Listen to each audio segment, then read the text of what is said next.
Hello friends, मैं आपका हार्दिक स्वागत करता हूं अपने यूट्यूब चैनल अनुभव की पाठशाला पे। आज हमारे साथ हैं एसएससी एचएसएस स्टूडेंट हैं जो 2021 में क्वालिफाई किए हैं और इनसे बात करते हैं, इनकी जर्नी के बारे में पूछते हैं। तो बताइए। नमस्कार, मेरा नाम विक्रम कुशवाहा है और मैं प्रॉपर ग्वालियर से बिलोंग करता हूँ। और मेरी जो स्टडी रही है वो भी ग्वालियर से ही रही है और जो स्कूलिंग रही है मेरी वो ग्वालियर में ही की है। मैंने एक प्राइवेट स्कूल से की है, उसके बाद 11-12 बस सब प्राइवेट स्कूल से ही रही। फिर उसके बाद हर बच्चे को ये देखना होता है कि 12th के बाद क्या करना है। सबसे बड़ा क्वेश्चन उसके सामने ये आता है कि 12th के बाद करना क्या है।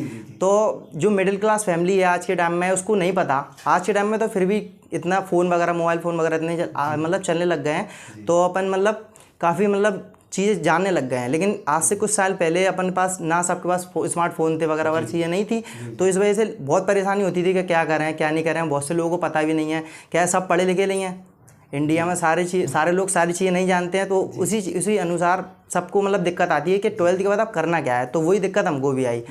मैं माफ़ी चाहूँगा, एक चीज़ पूछूंगा, आपने 10th के बाद जो है क्या कौन सा कॉमर्स बैकग्राउंड लिया, मैथ्स बैकग्राउंड लिया, बायो लिया, क्या लिया? हाँ, 10th के बाद जो मेरा पीसीएम था, फिजिक्स केमिस्ट्री मैथ से था, तो वही मैंने 11-12 की। तो उसके बाद मेरे लिए फिर मैथ करने के बाद तो काफ़ी आपके लिए रास्ते रहते हैं, जो करना है अपॉर्चुनिटी है वो कर सकते हैं। फिर भी डिसीजन लेना एक इम्पोर्टेंट है, क्योंकि अपना कैरियर कहाँ जाना है क्या करना है जो पहले से पता नहीं था। तो बहुत सारे कैरियर हैं, फिर कोई कुछ बता रहा है, कोई कुछ बता रहा है। तो ऐसे काफ़ी समय निकला। 12th के बाद काफ़ी ध्यान दी, सोचा, पर कुछ ऐसा डिसीजन मिला नहीं। तो हमने सोचा कि सबसे पहले ग्रेजुएशन की जाए। तो हमने गवर्नमेंट कॉलेज से जो है बीएससी कंप्यूटर साइंस से जो है ग्रेजुएशन करना चालू कर दी। तो अब ग्रेजुएशन करना चालू कर दी, तो इससे ये भी पता चल गया कि ग्रेजुएशन में कि जो बीएससी कंप्यूटर साइंस है वो कुछ देगी नहीं, उससे कुछ मिलेगा नहीं। ठीक है। तो अपन को फिर अपने लिए कैरियर बनाना है, तो कहीं ना कहीं अपन को एक ऐसा फील्ड देखना था जिससे अपन अपना आगे जाके सेटल हो सके पूरा परमानेंट सोल्यूशन मिल सके। तो हमने, हमारे भैया थे, भैया हैं, तो वो एसएससी की तैयारी कर रहे थे। तो हमने उनको देखा कि वो लगे हुए काफ़ी टाइम से। तो फिर मैंने एसएससी के बारे में थोड़ी जानकारी वगैरह ली, कैसे क्या मिलता है, कितनी पढ़ाई करनी पड़ती है और क्या उसमें सिलेबस वगैरह। तो वो सारी जानकारी लेने के बाद फिर मैंने डिसीजन लिया कि अपन को एसएससी की तैयारी करना है। तो ग्रेजुएशन के उसमें स्टार्टिंग में ही मैंने ग्रेजुएशन स्टार्ट कर दी थी। फिर बीच में मैंने कोचिंग स्टार्ट कर दी। बीच में तो सबसे पहले मैंने कोचिंग स्टार्ट की, क्योंकि सबसे पहले अपन को, मैं वो वाला बंदा हूँ कि मेरे को नहीं पता था कि पीएम कौन है। अच्छा, ठीक। आज से अगर 2016 की बात करोगे तो मेरे को नहीं पता था राष्ट्रपति कौन है। ठीक है, आप पूरा इसी से कोई लेना देना नहीं? कोई लेना देना नहीं है, कुछ पता नहीं है। अपन तो खाली है, जंगल में चल रहे थे, पहुंच गए, बस अपन को कुछ नहीं पता। ठीक है। अपन 2016 में कुछ नहीं जानते थे। 2017 में अपन क्या बोलते हैं, अपन ने जो कोचिंग वगैरह स्टार्ट की थी लास्ट में, तो जो मान लो कि स्टार्टिंग जो बेस करने के लिए अपन ने एक नॉर्मल सी कोचिंग फाउंडेशन बैच लिया, जिसमें math, physics, math, GS, reasoning, English, चारों सब्जेक्ट पढ़ाए जाते थे।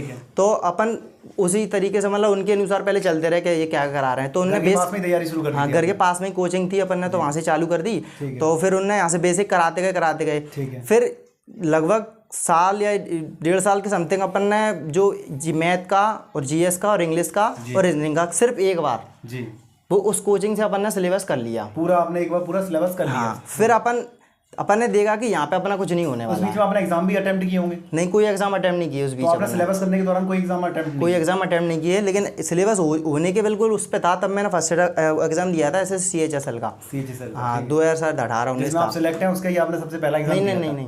नहीं, जो सबसे पहले आप सिलेक्ट हुए थे, जिसमें सिलेक्ट हुए वही सेम। तो CHSL दिया था मैंने सबसे पहले। तो उसमें मेरे, आप विश्वास नहीं करोगे, इतने कम नंबर आए थे और दोस्तों ने बोला भी था कि कोई फायदा नहीं है, छोड़ दे, नहीं हो पाएगा। स्टार्टिंग में जब आपके 200 में से 60 नंबर आए थे, 65 नंबर आते हैं, तो सब मना करते थे, कोई मतलब नहीं। 200 में से मेरे 64 या 64 नंबर आए थे। तो मैंने उस पर ध्यान नहीं दिया। एक्चुअली में मैं हमेशा से पॉजिटिव रहा हूँ, अभी भी पॉजिटिव हूँ, था भी पॉजिटिव और आगे भी रहूँगा। बढ़िया। क्योंकि मेरे को पता था कि मैं कर लूँगा। सही है। मेरे को कभी ऐसा लगा नहीं कि अरे यार नहीं होगा, क्यों नहीं होगा, मेरी याद में था। तो मैंने क्या, स्टार्टिंग जो बेस कंप्लीट किया अपना कोचिंग से, कोचिंग छोड़ दी पहले। ठीक है। कोचिंग अपन ने देखी नहीं वापस। अपन ने उठाई मैथ की किरण की बुक, किरण जो प्रीवियस ईयर। इंग्लिश की अपन ने एमबी पब्लिकेशन उठा ली। जीएस की एमबी पब्लिकेशन। हाँ, जीएस के लिए अपन ने लूसेंट उठा ली। रीजनिंग की अपन ने प्रैक्टिस की नहीं। रीजनिंग की प्रैक्टिस नहीं की, आपने सिलेबस पूरा कर लिया। तो नोट्स बन गए थे आपके? नोट्स बन गए थे, और जो इंग्लिश के नोट्स थे कोचिंग वाले वो मेरे पे अभी भी रखे हुए हैं, और मैथ के भी थे, और क्या बोलते हैं अपना जीएस के नोट्स थे वो भी, तो मैंने उनको नोट्स को भी साथ में रिवाइज किया, और जो बुक थी अपनी जैसे जो नया चीज़ें एडवांस मिलती हैं आप उसमें ऐड करते गए। और मेरा सबसे मेन मुद्दा जो रहा है वो सबसे मेन रहा है किरण की बुक। किरण की आपने मैथ्स के लिए पूरा किरण पे जो करा है मैंने कम से कम 8 बार किरण की बुक लगाई है। ठीक है। उसको लगाने के बाद ही मेरा मैथ जो हुआ वो उसी को लगाने के बाद ही हुआ। और फिर एमबी पब्लिकेशन मैंने इंग्लिश पढ़ी है, और लूसेंट से मैंने जीएस पढ़ी है, और जीएस को एक ही बार पढ़ा है मैंने, मतलब सिलेबस एक ही बार किया है बस, उसको रिवाइज रिवाइज रिवाइज कर करके उसको उसमें जो कुछ इम्प्रोवाइज़ करना था वो सब उसमें करता गया। तो उसी अनुसार मैंने देखा कि सबसे इम्पोर्टेंट चीज़ जो है वो आपका प्रैक्टिस है, सेल्फ प्रैक्टिस। अगर आपका सिलेबस नहीं भी हुआ है, ठीक है, आप बुक से कर भी सकते हो। अगर आपने कोचिंग से कर रखा है तो आप मतलब सेल्फ प्रैक्टिस करोगे तो आप कुछ भी कर सकते हो। जो आपको मैथ कठिन लगता है या इंग्लिश कठिन लगती है, रीजनिंग या फिर जीएस जो भी लगती है, मेरे को सबसे पहली चीज़ तो सबसे जो बास सब्जेक्ट है वो जीएस का है। मेरे को कभी नहीं लगा, क्योंकि मैं पढ़ता ही रहता। जी। बास जब लगता है जब अपन को देखेंगे, देखना क्यों, पढ़ लो ना उसको। सही बात। अपन ने देखा कि इतना इतना इतना क्यों, पढ़ते रहो, अपना होते रहेगा ऑटोमेटिक। वैसे जब आपने दिया हुआ तो 16-17 की बात कर रहे हैं? 17 के बाद 17 में सीजीएल दिया था। 17 में सबसे पहले सीएचएसएल दिया मैंने, ठीक है, 64 नंबर आया, नहीं हुआ। फिर मैंने प्री दिया किसका, सीजीएल का, ठीक है। तो सीजीएल का प्री दिया तो उसमें भी मेरा प्री नहीं निकला था, प्री नहीं निकला। हाँ, उसके बाद ठीक है। उसमें उसके बाद फिर मैंने दोबारा से सीएचएसएल दोबारा से मैंने सीएचएसएल नहीं, अगली बार मेरा सीएचएसएल मिस हो गया, मैंने फॉर्म ही नहीं डाल पाया था। फिर मैंने दोबारा से उसका क्या बोलते हैं वो दिया था, सीजीएल का प्री। बाकी और कोई स्टेट के एग्जाम दिए? मेरे को केवल एसएससी ही चाहिए था और करना भी एसएससी था। एक बार मैंने एमपी पुलिस का एग्जाम दिया था, उसमें वो जब मैंने पढ़ाई भी स्टार्ट की थी 2017 में, जो एमपी पुलिस की वैकेंसी आई थी वही दिया था मैंने। तो बस वो मेरे को करना नहीं था, लेकिन मैं देने गया था कि होता क्या कैसा क्या वगैरह देखने के लिए, तो बस वो मैंने वो देखा था। उसके बाद फिर मैंने कहीं नहीं देखा। एसएससी पे फोकस है और मेरे को चाहिए भी एसएससी और करा भी एसएससी, मिल भी गया एसएससी और मिल भी गया। ठीक है। अब आते हैं हम, देखो 4 सेक्शन बटा हुआ था एसएससी हमारा, मैथ्स, जीएस, इंग्लिश और अपना रीजनिंग। तो मैथ्स के लिए आपने सबसे पहले ऑफलाइन पढ़ लिया? ऑफलाइन पढ़ने के बाद मैंने किरण की बुक से जितनी प्रैक्टिस हो सकती है उसकी उतनी कर ली। ठीक है, जितनी हुई। हाँ। सेकंड आप आए रीजनिंग पे। रीजनिंग की मैंने कोई प्रैक्टिस नहीं की जी, उसको मैंने जो मॉक टेस्ट वगैरह देने पे आया मैं, तो उसमें ही हो गई थी। मॉक में ही मतलब आपने पूरे मॉक लगाए होंगे, तो जो आप पे टाइप नहीं बना वो आपने उस टाइप को बना लिया वो। जीएस मैंने लूसेंट से ही की है, एक बार उसका सिलेबस किया है, बस ज़्यादा दिमाग नहीं लाया, बस पढ़ता रहा, बस पढ़ते रहे, प्रैक्टिस करते रहे, प्रैक्टिस से आपने कर दिया। प्रैक्टिस जो मॉक में वो क्वेश्चन मिलते गए बस। कितने मार्क्स प्रीलिम्स जो मार्क्स रहे अपने, जो सीएचएसएल प्री में? इस बार मैं सीएचएसएल एसएससी सीएचएसएल 2021 में प्रीलिम्स में मेरे 159.9 मार्क्स हैं। 159। और फिर मैंने डिस्क्रिप्टिव दिया, उसमें मेरे 59 मार्क्स हैं। टाइपिंग का बताएं, टाइपिंग का बहुत बड़ा इशू रहता है क्या? एसएससी का जो प्रिपरेशन अभी रिसेंटली सीजीएल का एग्जाम निकला हुआ है, टाइपिंग का बहुत बड़ा कई लोग मार्क्स अच्छे आए, मेरिट से भी बाहर नहीं हुए, लेकिन जो टाइपिंग है वो तुरंत फेल हो गया। तो टाइपिंग आपने सीजीएल कैसे कवर की?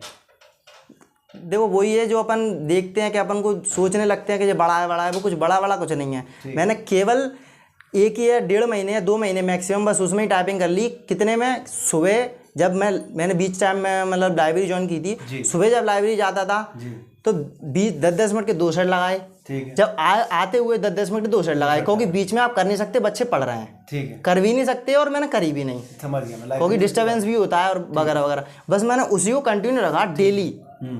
2 महीने में मेरी टाइपिंग आ गई पूरी, जितनी चाहिए थी उतनी, क्योंकि अपन को जितनी चाहिए थी उतनी आई। अपन ने ज़्यादा दिमाग नहीं लगाया 50-100 की ले आए, क्वालिफाई अपन 35 तक आ गए, अपन ने क्वालिफाई कर लिया बस। बाकी और कितने एग्जाम क्वालिफाई किए आपने? मैंने केवल जैसे सबसे पहले तो मैंने वो सीएचएसएल दिया था, उसके बाद सीजीएल दिया, फिर दोबारा से मैंने सीजीएल दिया, फिर सीएचएसएल दिया, एमटीएस दिया 2 बार। तो कम से कम 3 बार तो मेरा सीजीएल प्री मेंस क्लियर हुआ है, वो डिस्क्रिप्टिव क्लियर हुआ है, मेंस भी दिया है मैंने सीजीएल का, और सीएचएसएल भी हुआ है मेरा 2 बार। एक बार प्री वो हुआ है और डिस्क्रिप्टिव भी दिया है, उसमें मेरिट से बाहर हो गया था पिछले वाला जो। तो मैं क्लियर करना चाहूँगा, आप एमटीएस में कितनी बार मेरिट से बाहर हैं?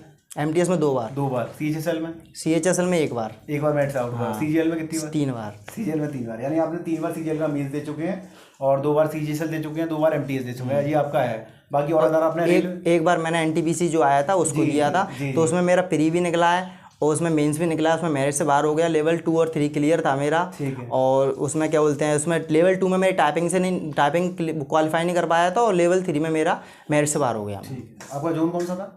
जोन मेरा बेंगलोर जोन, ठीक है।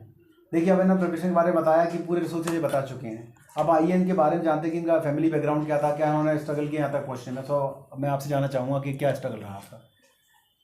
मेरा स्ट्रगल जो कहते हैं स्टार्टिंग मतलब ग्रेजुएशन से ही स्टार्ट हो गया था। कोई ग्रेजुएशन में अपन जैसे 12th क्लियर करते हैं, पास हो गए, तो उसके बाद सोचना होता है करना क्या है वगैरह वगैरह।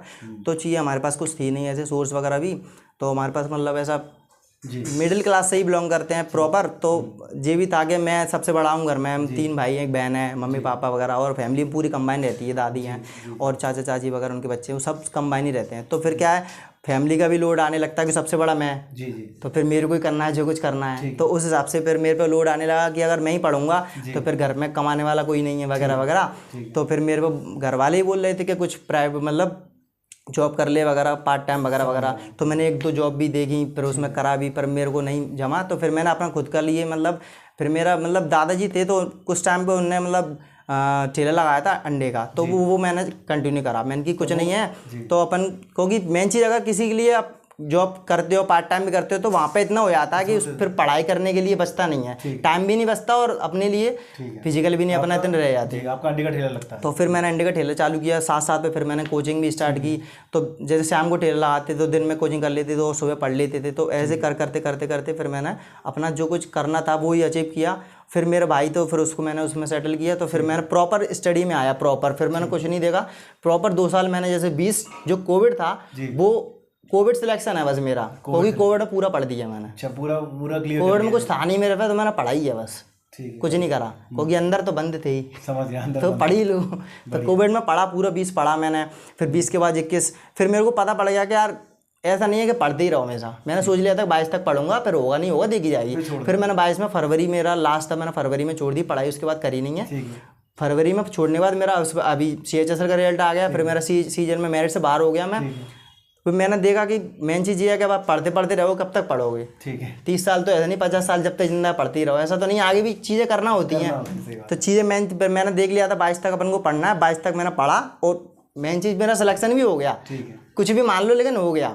और मेरे को विश्वास था कि अपन पढ़ रहे हैं यार, होगा क्यों नहीं होगा। पोस्ट पसंद है? सीजीएल पसंद थी स्टार्टिंग जब आप एसएससी? मेरे को तो स्टार्टिंग से ही सीजीएल का एक्साइज इंस्पेक्टर बनना है, अभी भी बनना है, अभी भी मन है जी। तो मैं दूंगा अभी आगे भी। तो स्टार्टिंग भी थी और अभी भी है, फिर आगे पता नहीं जो भी होगा। तो अभी आपका पोस्ट असिस्टेंट के लिए अभी मैं CHSL से पोस्टल असिस्टेंट के लिए सिलेक्ट हुआ हूँ जी। ठीक है, फिर आपने हमारे अपने जर्नी के बारे में बताया, इसके लिए हम धन्यवाद करते हैं आपका।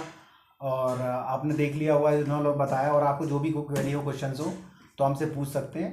और धन्यवाद।